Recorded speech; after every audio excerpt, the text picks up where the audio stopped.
नमस्कार दोस्तों, मैं रौनक यादव। मेरे YouTube चैनल पर आप सभी का बहुत बहुत स्वागत है।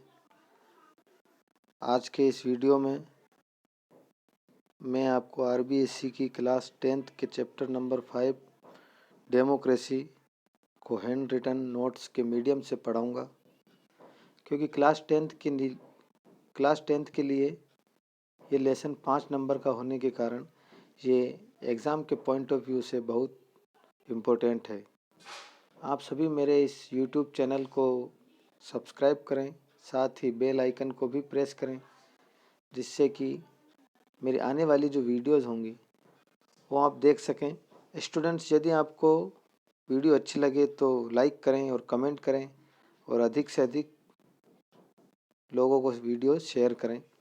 तो चलिए चैप्टर की शुरुआत करते हैं। इस चैप्टर को मैं अलग अलग पार्ट्स में कवर करूँगा और इसी प्रकार से डेमोक्रेसी चैप्टर की सीरीज जो है उसे मैं पूरी करूँगा। तो चलिए शुरू करते हैं।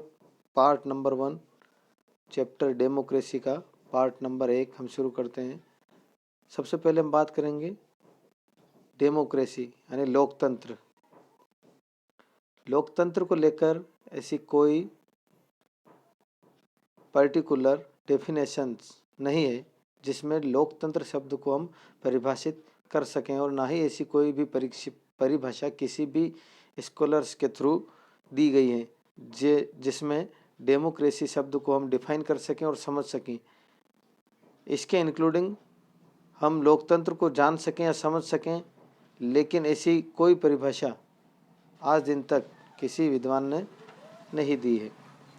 कुछ हद तक हमें ये परिभाषा समझने के लिए अब्राहम लिंकन की एक जो डेफिनेशन है उसमें हमें हेल्प मिलती है। क्या उनकी डेफिनेशन से देख लेते हैं।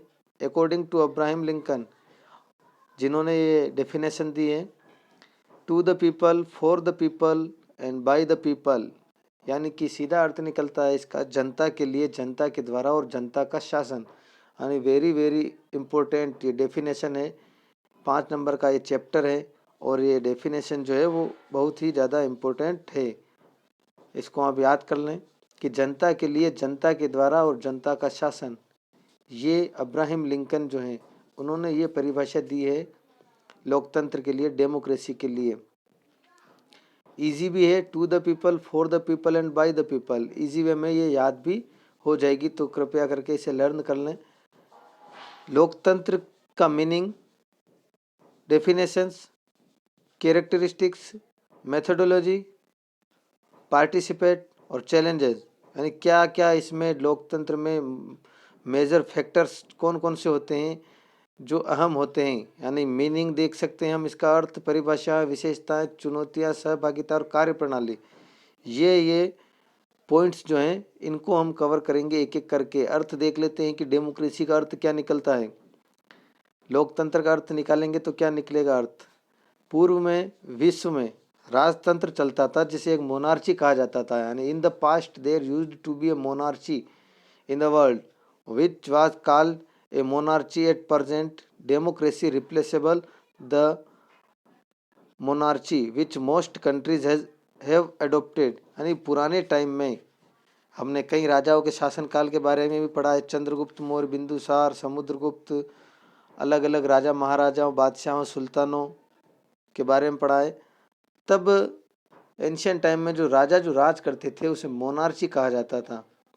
जिस राज्य में राजाओं का राज होता था या राजा का राज होता था, शासन राजा चलाता था, तो उसको कहा जाता था मोनार्ची स्टेट। इसी टाइप से जो पूर्व में यानी कि पास्ट टाइम में जो राजतंत्र होता था जिसमें राजाओं का राज चलता था उसे मोनार्ची कहा जाता था। और प्रेजेंट टाइम में इस मोनार्ची की जगह किसने ले लिए? लोकतंत्र ने ले लिए। यानी डेमोक्रेसी ने इसके स्थान पर रिप्लेसेबल कर दिया है। इसी के कारण डेमोक्रेसी सिस्टम को विश्व में बहुत अच्छा माना गया है।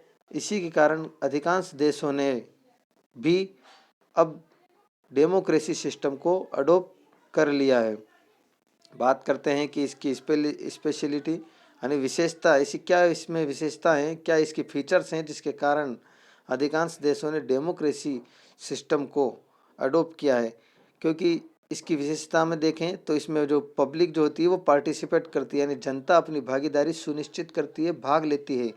गवर्नमेंट यहाँ किसी के एक के हाथ में न होकर गवर्नमेंट के अंदर पूरी कंट्री यानी पूरी कंट्री के लोगों की पार्टिसिपेट होती है, यानी जनता का शासन ही जनता के द्वारा किया जा सकता है, इसकी किया जाता है। यही इसकी विशेषता है कि सत्ता का विकेंद्रीकरण यहाँ पर होता है। गवर्नमेंट किसी एक के हाथ में ना होकर के शक्तियों का बंटवारा आपस में होता है। यही लोकतंत्र की क्या है विशेषता है, जिसमें जनता अपनी भागीदारी सुनिश्चित करती है। उसी के बाद में जनता ही अपने रिप्रेजेंटेटिव को चूज करती है, जिसके कारण जनता के पास में सरकार की सारी शक्तियाँ क्या होती हैं, सहभागिता होकर जनता के पास में सारी शक्तियाँ होती हैं।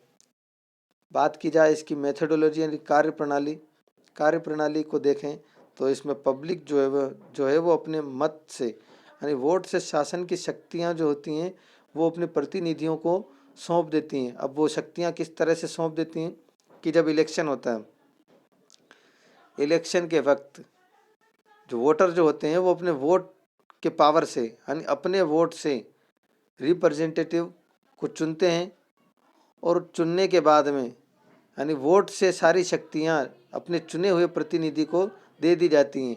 यानी जनता ही उनको अपने प्रतिनिधि को चुनती है वोट के माध्यम से। इसलिए वोट क्या होता है, पब्लिक का पावर होता है। इसलिए पब्लिक का पावर प्रतिनिधियों को सौंप दिया जाता है, जिसके कारण प्रतिनिधि अपनी जनता का ख्याल रखते हैं और जो कार्य होते हैं जरूरी उनको पूरा भी वो करते हैं। तो ये इसकी कार्य प्रणाली, काम करने का तरीका है लोकतंत्र का, कि डेमोक्रेसी किस टाइप से चलती है कि पब्लिक क्या करती है, वोट करती है, वोट करने के बाद में अपने रिप्रेजेंटेटिव को वो चूज करती है। तो ये इसकी मेथोडोलॉजी है। स्पेशलिटी में बताया कि इसमें जनता क्या करती है, भाग लेती है। लोगों का एक तंत्र यानी लोगों का एक विशिष्ट तंत्र या पूरे लोग या लोगों का समूह डेमोक्रेसी में पार्टिसिपेट करता है। मेथोडोलॉजी, स्पेशलिटी और मीनिंग्स के बाद में अब हम देखते हैं कि पार्टिसिपेट कैसे करती है पब्लिक। तो जनता अपने वोट का यूज़ करती है और इसी टाइप से पार्टिसिपेट डेमोक्रेसी में करती है। कोई अलग तरीके से पार्टिसिपेट जनता इसमें नहीं करती है। पार्टिसिपेट करने का मतलब या तरीका यही है कि वोट देने जो जनता जाती है वही क्या कहलाती है, सहभागिता कहलाती है इलेक्शन में या डेमोक्रेसी में। डेमोक्रेसी में जनता की सहभागिता, अपने मत का प्रयोग करना ही पार्टिसिपेट या सहभागिता कहलाता है। इसी टाइप से जनता लोकतंत्र में भाग लेती है। The public prefers their opinion and those the people have participate in democracy. जनता अपने वोट का प्रयोग करती है और इसी टाइप से जनता लोकतंत्र में भाग लेती है। लोकतंत्र में कुछ मुख्य फैक्टर्स जो हैं वो है इलिटरेसी यानी अशिक्षा, लिंगिज्म यानी भाषावाद, और पॉवर्टी यानी पॉवर्टी गरीबी, भाषावाद, अशिक्षा, ये मुख्य कारण होते हैं लोकतंत्र में। लोकतंत्र में ये चुनौतियां हैं, कुछ ऐसी चुनौतियां हैं जिनका खात्मा करना लोकतंत्र के लिए अति आवश्यक होता है। तो लोकतंत्र में गरीबी और अशिक्षा और भाषावाद ये तीनों मुख्य कारण होते हैं जो लोकतंत्र के लिए बार बार चुनौती बनकर सामने आते हैं।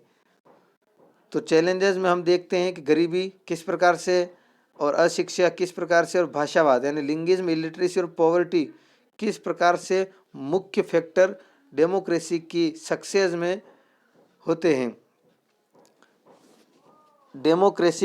डेमोक्रेटिक शब्द जो है वो डेमोक्रेसी से ही निकला है, यानी डेमोक्रेसी जो लोकतंत्र है उसी से शब्द निकल कर आता है डेमोक्रेटिक यानी लोकतांत्रिक। लोकतांत्रिक जो शब्द है उसको किस टाइप से हम समझने की कोशिश करें कि which is based on democracy which support equal rights, यानी which is based on democracy यानी जो लोकतंत्र पर आधारित हो।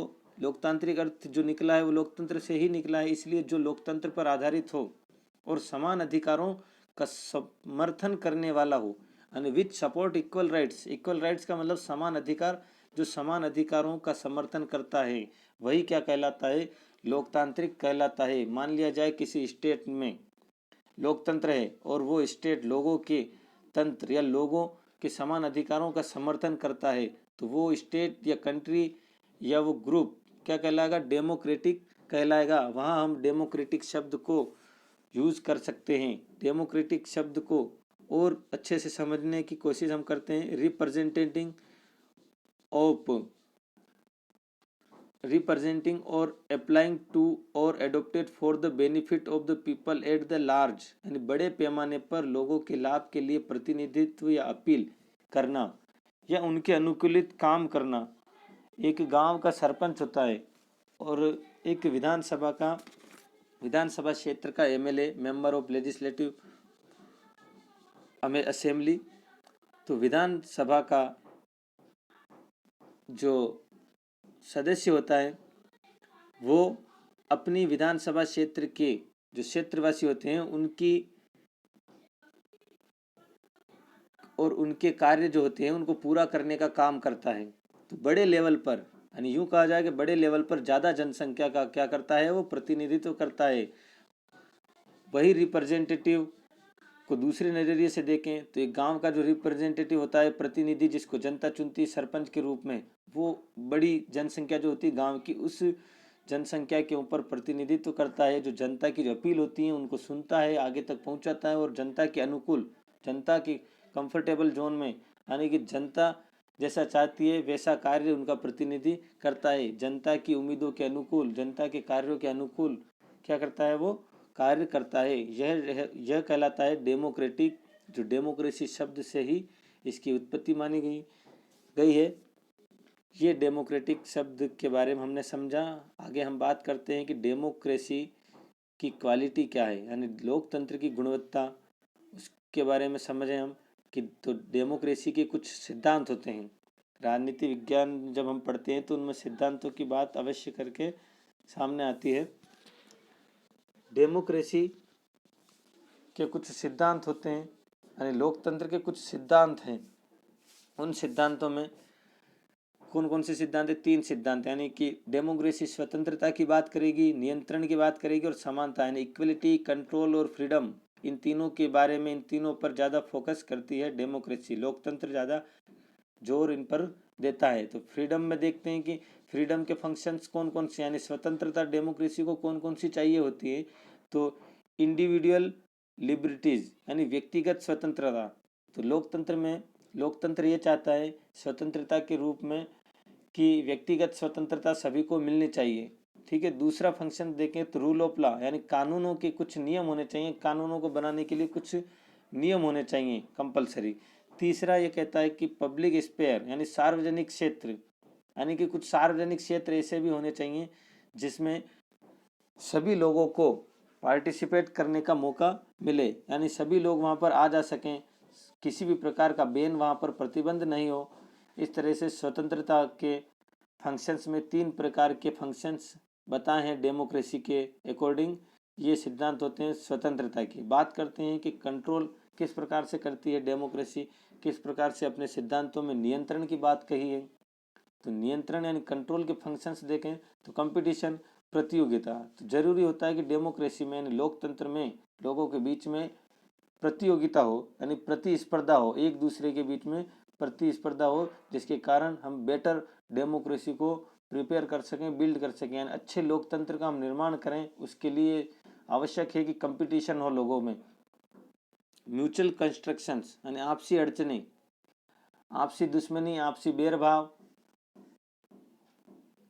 आपसी कॉन्फ्लिक्ट या आपसी अनबन, कुछ ऐसे डिस्प्यूट होते हैं, कुछ ऐसे मतभेद होते हैं जिसके कारण डेमोक्रेसी सक्सेस नहीं हो पाता है। तो उसकी सक्सेस के लिए ज़रूरी है कि आपसी अड़चने लोगों में नहीं हो।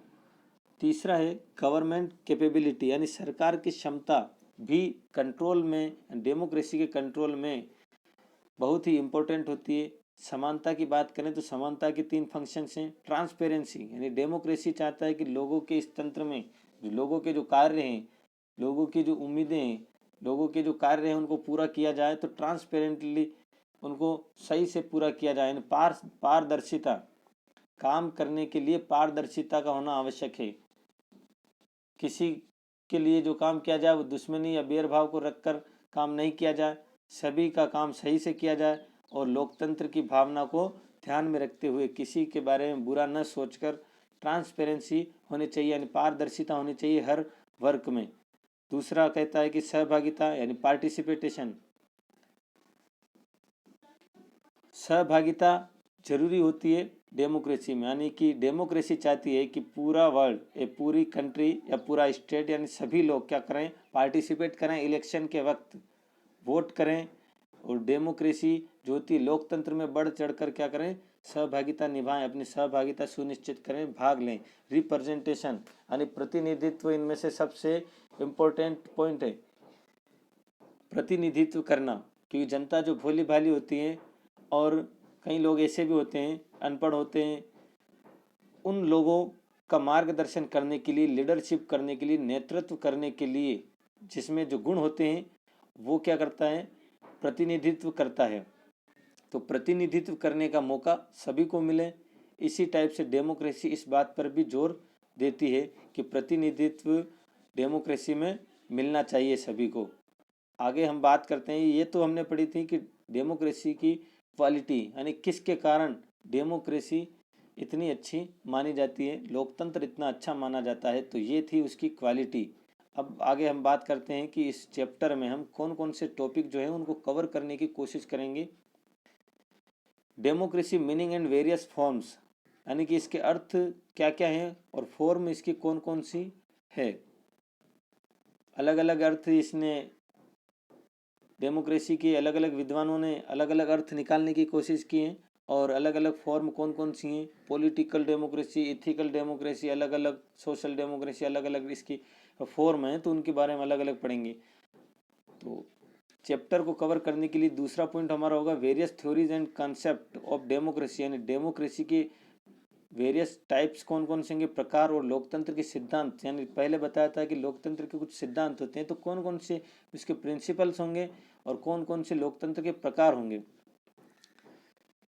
काइंड्स ऑफ डेमोक्रेटिक गवर्नमेंट, यानी लोकतांत्रिक सरकारें कितने प्रकार की होती हैं। प्रेसिडेंटल गवर्नमेंट भी होती है, यानी संसदात्मक पार्लियामेंट सिस्टम, और प्रेसिडेंटल यानी अध्यक्षात्मक शासन व्यवस्था भी होती है। तो दो प्रकार की इसमें गवर्नमेंट होती है। तो काइंड्स ऑफ डेमोक्रेटिक गवर्नमेंट, लोकतांत्रिक सरकार कितने प्रकार की होती हैं, उसके बारे में, कैसे होती हैं, कितनी होती हैं, उनके बारे में हम पढ़ेंगे, बात करेंगे।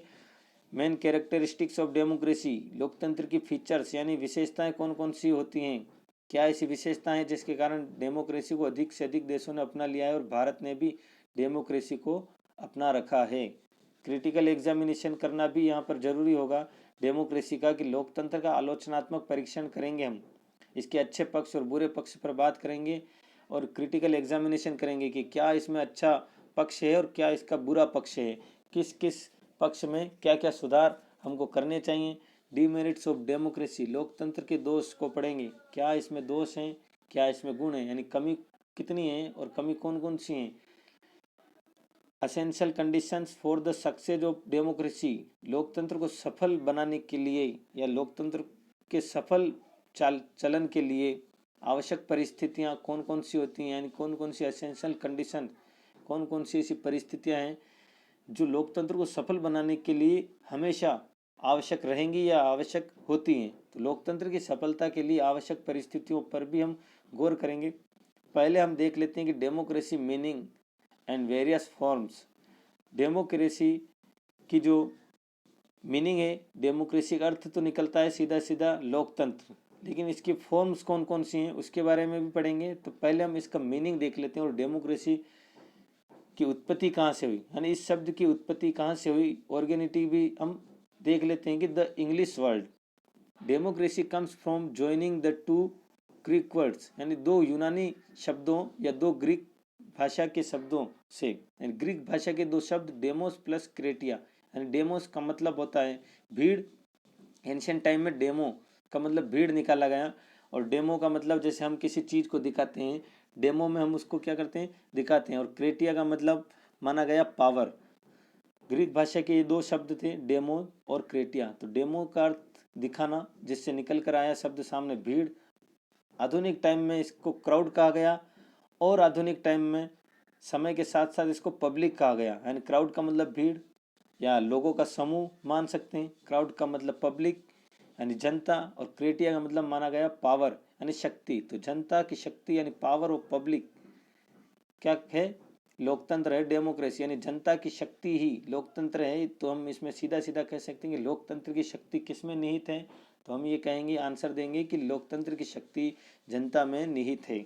अंग्रेजी शब्द जो डेमोक्रेसी है उसके हिंदी ट्रांसलेट में हम अर्थ देखेंगे तो मॉडर्न टाइम में लोकतंत्र, प्रजातंत्र और जनतंत्र 3 अर्थ इसमें निकाले जा चुके हैं डेमोक्रेसी के।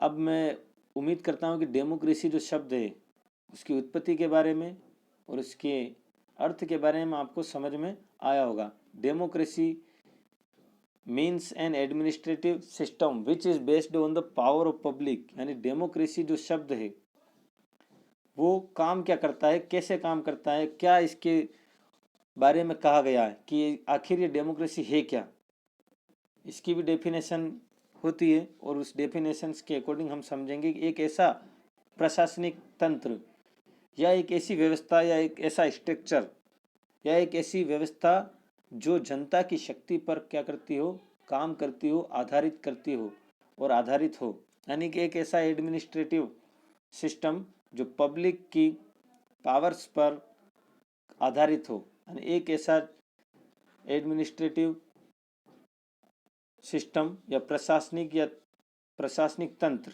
या एक ऐसी व्यवस्था जो सिस्टम जो जनता की शक्ति पर काम करता हो, यानी जनता की जो कार्य होते हैं उनको पूरा करता हो और जनता के जो भी काम होते हैं उनको अपने प्रतिनिधि लोकतंत्र में पूरा करवाने का काम करते हैं, वही क्या कहलाता है, डेमोक्रेसी कहलाता है। अब बात करेंगे कि लोकतंत्र से संबंधित 3 जो और अर्थ निकलते हैं उनके बारे में। It has also a 3 inherent related meaning, लोकतंत्र से संबंधित 3 और अर्थ निकलते हैं, उनके बारे में बात करें कि this is the method of decision making, लोकतंत्र से जुड़े हुए 3 अर्थ और निकलते हैं। बारीकी से हम डेमोक्रेसी चैप्टर को पढ़ने की कोशिश कर रहे हैं, इसलिए 3 अर्थ और जो निकले हैं उनके बारे में हम देख लेते हैं कि this is the method of decision making, यानी कि इसमें निर्णय लेने की एक क्षमता होती है और निर्णय लेने की यानी डेमोक्रेसी में डिसीजन लेने की क्या होती है, एक विधि होती है जिसको डेमोक्रेसी कहा जाता है। बड़े लेवल पर देश में जो फैसला लिया जाता है वो डेमोक्रेसी के अकॉर्डिंग एंड जनता का ध्यान में रखकर ही फैसला लिया जाता है, इसलिए डेमोक्रेसी में एक ऐसी विधि होती है या डेमोक्रेसी एक ऐसी विधि है जिसमें निर्णय लेने की क्षमता होती है और वो विधि होती है। दूसरा, this is group of principles to make decisions, यानी कि इसमें निर्णय लेने के सिद्धांत जो प्रिंसिपल होते हैं, जो रूल होते हैं, उन सभी का एक समूह इसको माना जाता है। तीसरा है, this is a concept associated with ideologistics, ideologistics का मतलब आदर्शात्मक और वैल्यूज का मतलब मूल्य, कॉन्सेप्ट का मतलब विचार या अवधारणा। अब इसमें आदर्शात्मक मूल्यों से संबंधित अवधारणा से इसका अर्थ निकाला है, यानी कुछ इसमें मान्यता होती हैं, आदर्शात्मक वैल्यू होती हैं, यानी कुछ इसमें मूल्य होते हैं डेमोक्रेसी के, तो उन मूल्यों के अकॉर्डिंग ही इसमें डिसीजन लिए जाते हैं। इसलिए डेमोक्रेसी में कुछ आदर्श, कुछ मूल्य होते हैं, उन्हीं के अकॉर्डिंग इसमें मान्यताएं मानी जाती हैं और डिसीजन लिए जाते हैं। अकॉर्डिंग टू बर्न्स, यानी कि डेमोक्रेसी के बारे में, डेमोक्रेसी अर्थ को समझने के लिए बर्न्स जो स्कॉलर हैं उन्होंने इसके बारे में क्या कहा है। According to Burns, democracy is a word which has many meaning and the emotional meanings is also associated with it. Burns के अनुसार, यानी बर्न्स के अकॉर्डिंग, जो स्कॉलर्स जो हैं ये विद्वान हैं बर्न्स, उनके अकॉर्डिंग ये कहा है कि लोकतंत्र एक ऐसा शब्द है जिसके कई सारे अर्थ भी निकलते हैं और इसके साथ जनता की भावनात्मक अर्थ भी निकलते हैं, यानी जनता के भावनात्मक अर्थ भी डेमोक्रेसी से जुड़े हुए होते हैं, ऐसा कहना है बर्न्स का। तो मॉडर्न टाइम में, मॉडर्न पीरियड में डेमोक्रेसी को केवल एक रूल करने का पैटर्न ही माना जाता है, यानी शासन करने का तरीका ही माना जाता है। एंशियंट टाइम में जिस प्रकार से मोनार्ची माना जाता था, यानी राजाओं का राज चलता था, राजतंत्र चलता था, अभी के टाइम में डेमोक्रेसी है तो लोगों का एक तंत्र जो क्या करता है, शासन करता है। तो शासन करने का एक रूप यानी शासन करने का एक पैटर्न ही डेमोक्रेसी को मॉडर्न टाइम में माना गया है। डेमोक्रेसी को और अच्छे से समझने के लिए हमें ज़रूरी है कि हम उसकी जो कई सारी जो फॉर्म्स हैं और इससे जुड़े जो कॉन्सेप्ट्स हैं उनसे हम इंट्रोड्यूस हों। उसके लिए ये ज़रूरी होता है कि to understand the real meaning of democracy, लोकतंत्र के वास्तविक अर्थ को समझने के लिए it is necessary for us to be familiar with the concept associate with its different forms. जरूरी हमें यह होगा कि हम उसके विभिन्न रूपों से जुड़ी हुई जो मान्यताएं हैं, जो कॉन्सेप्ट्स हैं, उनसे हम इंट्रोड्यूस हों। तो उसके लिए हमें 4 प्रकार की जो फॉर्म्स हैं डेमोक्रेसी की वेरियस फॉर्म्स जो हैं अलग अलग निकल कर सामने आती हैं कि political democracy, social democracy, moral democracy और इकोनॉमिक डेमोक्रेसी, आर्थिक लोकतंत्र, सामाजिक लोकतंत्र, नैतिक लोकतंत्र, राजनीतिक लोकतंत्र। इन चारों फॉर्म्स को हमें एक एक करके पढ़ना होगा। उसी के बाद में हम डेमोक्रेसी की जो ये फॉर्म्स हैं उनको हम आसानी से समझ पाएंगे। तो वेरियस फॉर्म्स ऑफ डेमोक्रेसी यानी पॉलिटिकल डेमोक्रेसी यानी राजनीतिक लोकतंत्र के बारे में हम अगले पार्ट में पढ़ेंगे और पार्ट 2 में इन चारों फॉर्म्स को मैं क्या करूँगा, कवर करने की कोशिश करूँगा और आसानी से आपको पार्ट 2 में ये वेरियस फॉर्म्स जो है डेमोक्रेसी की यानी चारों फॉर्म्स को मैं अच्छे से समझाऊँगा। पार्ट 2 लेकर आऊँगा मैं बहुत जल्दी। उसमें पार्ट 2 में डेमोक्रेसी के जो फॉर्म्स हैं और आगे और भी जो टॉपिक हैं डेमोक्रेटिक स्टेट, पॉलिटिकल डेमोक्रेसी, इनको पार्ट 2 में मैं लेकर आऊँगा। और आप जुड़े रहें मेरी एसएसटी की इस सीरीज़ से।